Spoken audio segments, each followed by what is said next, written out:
प्रक्रिया के बिना संपत्ति ध्वस्त करना सही नहीं। बुलडोजर एक्शन पर सुप्रीम कोर्ट सख्त, कहा राज्य और अधिकारी नहीं कर सकते मनमानी कार्रवाई, अधिकारियों की जवाबदेही होनी चाहिए तय, राज्य सरकारें नहीं बन सकती जज। बुलडोजर एक्शन पर सुप्रीम कोर्ट की गाइडलाइन, कहा आदेश के बाद भी पीड़ित को देना चाहिए समय, बिना नोटिस के नहीं होनी चाहिए कोई भी तोड़फोड़, नोटिस में बताए कि घर कैसे अवैध है।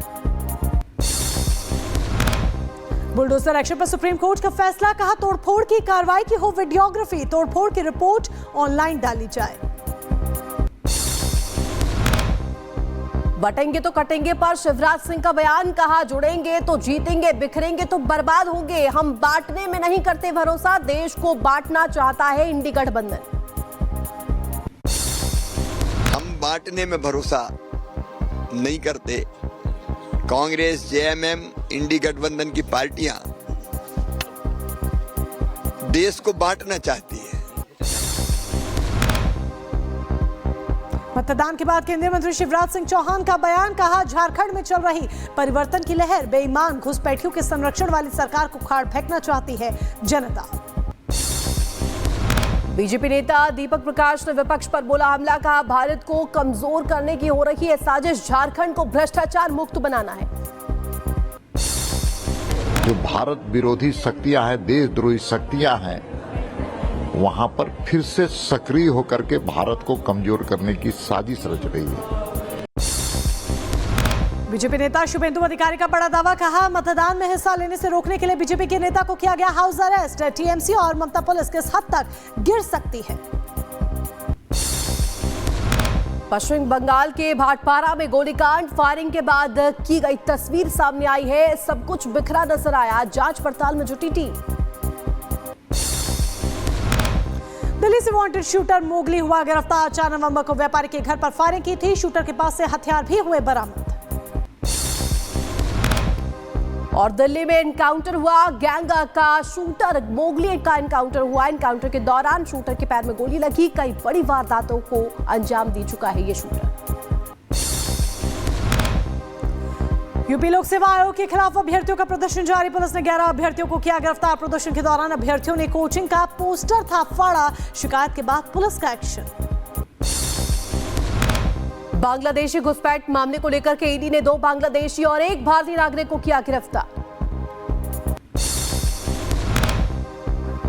महाराष्ट्र के जलगांव में 2 पक्षों में जमकर चले पत्थरबाजी की घटना से इलाके में बढ़ा तनाव, बच्ची को अपशब्द कहे जाने को लेकर विवाद हुआ। उत्तर प्रदेश के प्रतापगढ़ में एक वकील की दबंगई सामने आई, एसडीएम कोर्ट में अपने हेल्पर को मारा थप्पड़, घटना का वीडियो भी वायरल हो रहा। नोएडा में कार में लगी आग, लोगों का कहना है कि कार में ब्लास्ट के बाद आग लगी, घटना में किसी के हताहत होने की खबर नहीं। उत्तर प्रदेश के फिरोजाबाद में घर के बाहर खड़ी कार में भीषण आग लगी, कार जलकर हुई खाक, कार मालिक का आरोप साजिशन लगाई गई आग। उत्तर प्रदेश के गोंडा में अनियंत्रित होकर पलटी डबल डेकर बस, हादसे में कई यात्री जख्मी हो गए, 3 की हालत गंभीर, लोगों में मची चीख पुकार। और दक्षिणी कैलिफोर्निया में गोता लगाते और बिजली लाइन के खंभे पर चढ़ते नजर आया भालू, वीडियो जमकर हो रहा है वायरल। लेबनान पर इजराइल का बड़ा हमला, लेबनान के शहर साकसकीह में आवासीय इमारत पर हमला, हवाई हमले में 12 लोगों की मौत, 7 लोगों के घायल होने की खबर। लेबनान पर भीषण हमले के बाद कई इमारतों में लगी भीषण आग, आसमान में छाया काले धुएं का गोला। बेरूत की दक्षिणी उपनगर में बड़ा विस्फोट, इजरायल ने दक्षिणी उपनगरों में कई इलाकों में हवाई हमले तेज किए, इजरायली हमले के बाद हालात तनावपूर्ण।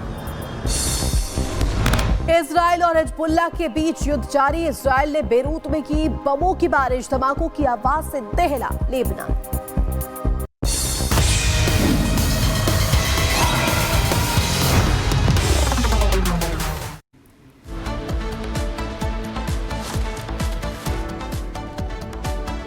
और बुलडोजर एक्शन पर सुप्रीम कोर्ट ने कुछ गाइडलाइन जारी की है। बता दें आपको कि सुप्रीम कोर्ट ने कुछ गाइडलाइंस जारी की हैं, जो बुलडोजर कार्रवाई की जा रही है उस पर सुप्रीम कोर्ट में इस मामले में शिकायत की गई थी। गाइडलाइंस जारी की हैं। सुप्रीम कोर्ट ने अनुच्छेद 142 के तहत निर्देश जारी किए हैं। आदेश के बाद भी पीड़ित को समय देना चाहिए, ये साफ कहा गया है सुप्रीम कोर्ट की ओर से। साथ ही कहा गया है कि आदेश के खिलाफ चुनौती देने का भी समय दिया जाना चाहिए। पीड़ित को घर खाली करने के लिए पर्याप्त समय दिया जाना चाहिए, बिना नोटिस के कोई भी तोड़फोड़ ना हो, सुप्रीम कोर्ट ने साफ कर दिया है। रजिस्टर्ड डाक से मालिक को पहले नोटिस भेजा जाए।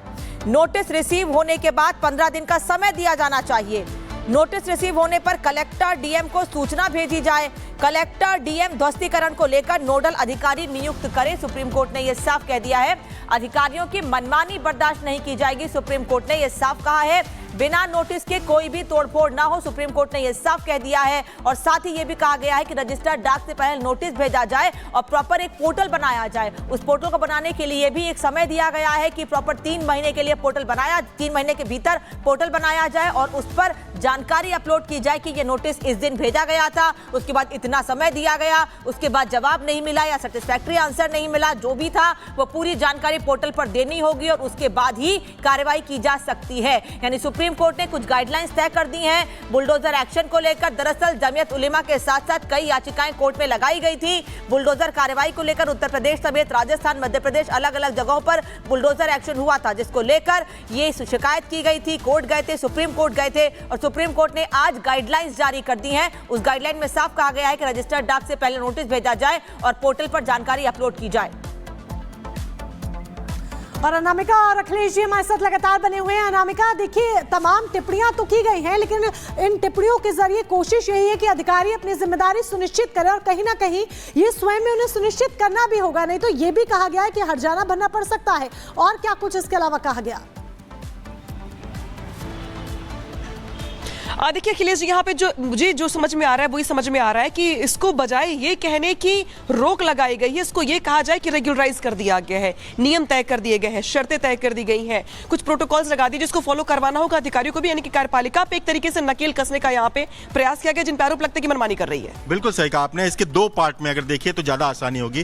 पहला पार्ट ये है जिसमें कि किसी के घर को गिराया गया था और तमाम शिकायतें आई थी कि इनके घर को गिराया गया सिर्फ आरोपी बनने पे, जबकि सरकार कहती थी कि नहीं, इन्होंने गलत जगह पे बनाया था और सरकारी जमीन बनाया था, उस पर यह गाइडलाइन आई है। दूसरी चीज, जो सार्वजनिक जगहों पर अतिक्रमण है वो एज इट इज जो चलता रहा है कि कल सरकार चाहे नोटिस दे करके और आज गिरा दे, 1 घंटे 24 घंटे 48 घंटे के अंतर में सरकार डिसीजन ले, यानी कि वो लोकल अथॉरिटी डिसीजन ले और गिरा दे, वो चीजें रखी गई हैं। इसी केस में डिफरेंट हो गया है किसी व्यक्ति के घर को लेकर के कि 15 दिनों का नोटिस देना होगा, डाक से भी भेजना होगा, घर के बाहर भी चिपकाना होगा। बिल्कुल, ये सारी प्रक्रिया करनी होगी और वक्त देना होगा। 15 दिन का वक्त देना होगा नोटिस भिजवाने का, 1 महीने का वक्त देना होगा उन्हें उस पोर्टल पे जानकारी और उनको खाली करने का और उनको अपने हिसाब से उस घर को हटाने का, अगर वो चाहे तो ये सारी चीजें कहा गया है। और जो अधिकारी हैं ये कहा गया है कि आप पोर्टल बनाएं, आप उनको प्रॉपर नोटिस दें और जो गाइडलाइन दी गई है उनको उसको फॉलो करें और उनको ये वक्त दें कि वो अगली अपील में जा सके,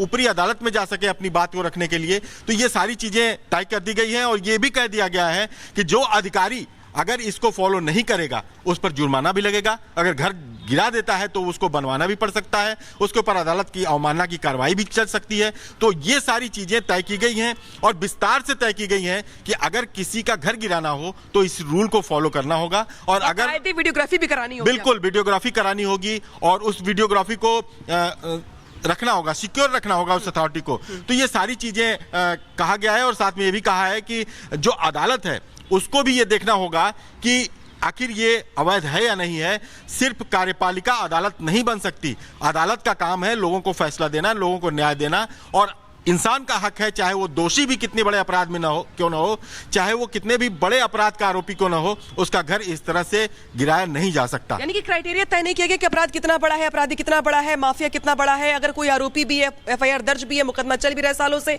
तो यही रूल्स एप्लीकेबल होंगे जो बाकी सबके लिए दिए गए हैं। और कहीं से भी ये तय नहीं हो सकता है कि जो अपराध किया गया है उस अपराध के एवज में उसका घर गिराया जाए। अगर घर गिराना भी है आपको तो जो नियम शर्तें दी गई सुप्रीम कोर्ट की ओर से उसको फॉलो करवाना होगा। तो एक तरीके से कहीं ना कहीं सुप्रीम कोर्ट की ओर से ये प्रयास किया गया है कि जो बीते दिनों शिकायतें आई हैं या जो याचिकाएं की गई थी, उन याचिकाओं में जिस बात का जिक्र किया गया था, जिस बात को लेकर शिकायत की गई थी कि भाई बदले की भावना से यहाँ पे टारगेट करने का प्रयास किया गया है, तो एक तरीके से सुप्रीम कोर्ट ने सुनिश्चित करने का यहाँ पे प्रयास किया कि सबको, हर किसी को बराबरी का मौका मिले। बिल्कुल मौका मिले और उसको अपनी बात को उचित फोरम पे रखने का मौका मिले, उसको अपने को बेगुनाह साबित करने का मौका मिले, क्योंकि जो जस्टिस सिस्टम है उसमें आदमी को कई स्तर पे अपनी बात रखने का मौका दिया जाता है। ऐसे में अगर किसी का कोर्ट ने खुद ऑब्जर्व किया है कि घर एक लोगों का अपना सपना होता है, आशियाना होता है, उसको इस तरह से आप नहीं गिरा सकते। किसी एक के आरोपी की वजह से उसका घर गिराएंगे तो 10 लोग उसके परिवार के सड़क पे आ जाएंगे। और जिस तरह से रात में आप देखिए कि कोर्ट ने खुद ऑब्जर्व किया है, घर गिरा देने पर पूरा परिवार, बच्चे, महिलाएं सड़क पे आ जाती हैं। ये दृश्य कतई ठीक नहीं है और उस व्यक्ति को अंतिम समय तक उसको अपनी बेगुनाही साबित करने का, या गलत जगह पे घर बना है तो उसको, ये भी कहते हैं कि हमें नोटिस नहीं मिला, हमें नोटिस रिसीव नहीं हुआ, किसने दिया नोटिस, हमें कौन कर्मचारी देने आया था। ऐसी भी बातें कई बार निकल के सामने आती हैं जब ये लोग शिकायत करते हैं कि भाई जब टीम ये कहती है कि हमने नोटिस दे दिया है, परिवार कहता है हमें नोटिस मिला ही नहीं है, हमें मौका नहीं मिला जवाब देने का। तो नोटिस देने को लेकर और नोटिस की जवाबदेही को लेकर के, जवाब कहां देना है मुझे, अवैध है, वैध है, इसको लेकर क्या कुछ कहा गया है, जरा कोर्ट के समझ। देखिए, ये सवाल उठा था जमीयत की तरफ से, यूपी में, एमपी में, उत्तराखंड में कई जगह बुलडोजर चले थे। उसको उन्होंने कहा था कि सरकारों ने कहा कि हमने नोटिस दिया, प्रॉपर नोटिस दिया, हमारे पास तारीख है, हमारे रजिस्टर में दर्ज है, लेकिन वो जो जिनके घर गिराए गए थे उनका कहना है कि मुझे नोटिस नहीं दिया गया। हाँ। कोर्ट ने कहा कि हमारे कर्मचारी ले गए थे नोटिस, इसलिए इस फैसले में साफ कहा गया है कि आप रजिस्टर्ड डॉक के द्वारा उनके घर को नोटिस भेजेंगे और नोटिस उनको रिसीव होने के 15 दिन का समय देंगे। यानी कि रजिस्टर्ड डॉक अगर डाक से जाएगी तो ये उस डाकखाने में भी दर्ज होगा कि इतनी तारीख को इस अथॉरिटी ने इनको रजिस्ट्री की है, और वहां पे वो जो डिलीवर कराएगा वो पोस्टमैन भी बताएगा कि इतने बजे हमने इतनी तारीख को इनको रजिस्टर कराया है। यानी कि परिवार भी ये शिकायत नहीं कर पाएगा कि नोटिस उन्हें नहीं मिला है, उन्हें मौका नहीं मिला अपनी बात रखने का या बात करने का। यहाँ पे ये भी सुनिश्चित करने का प्रयास किया। बिल्कुल, एक तरह से क्लियर कर दिया गया है कि ये शिकायत बार बार ना है कि हमने नोटिस भेजी और दूसरा कहता है कि हमें नोटिस नहीं मिली। हालांकि नोटिस भेजने के बाद नोटिस चस्पा करने की भी बात कही गई है कि आप नोटिस चस्पा करने के बाद भी इनको इतने दिन का वक्त देंगे। तो ये सारी चीजें कोर्ट ने जो भी सवाल उठे थे उन सबको हल कर दिया है और एक गाइडलाइन बना दिया है। हाँ, बिल्कुल, सारे जो सवाल किए गए थे, जो आरोप लगाए गए थे, जो याचिका की गई थी, जिन याचिकाओं में अलग अलग राज्यों में हुए वस्तीकरण का जिक्र किया गया था, उन सबको एक तरीके से यहाँ पे सॉल्व करने का प्रयास किया गया। लगभग हर सवाल का हल निकालने का प्रयास किया गया। बिल्कुल, हर सवाल का हल। सुनवाई बहुत लंबी चली। आप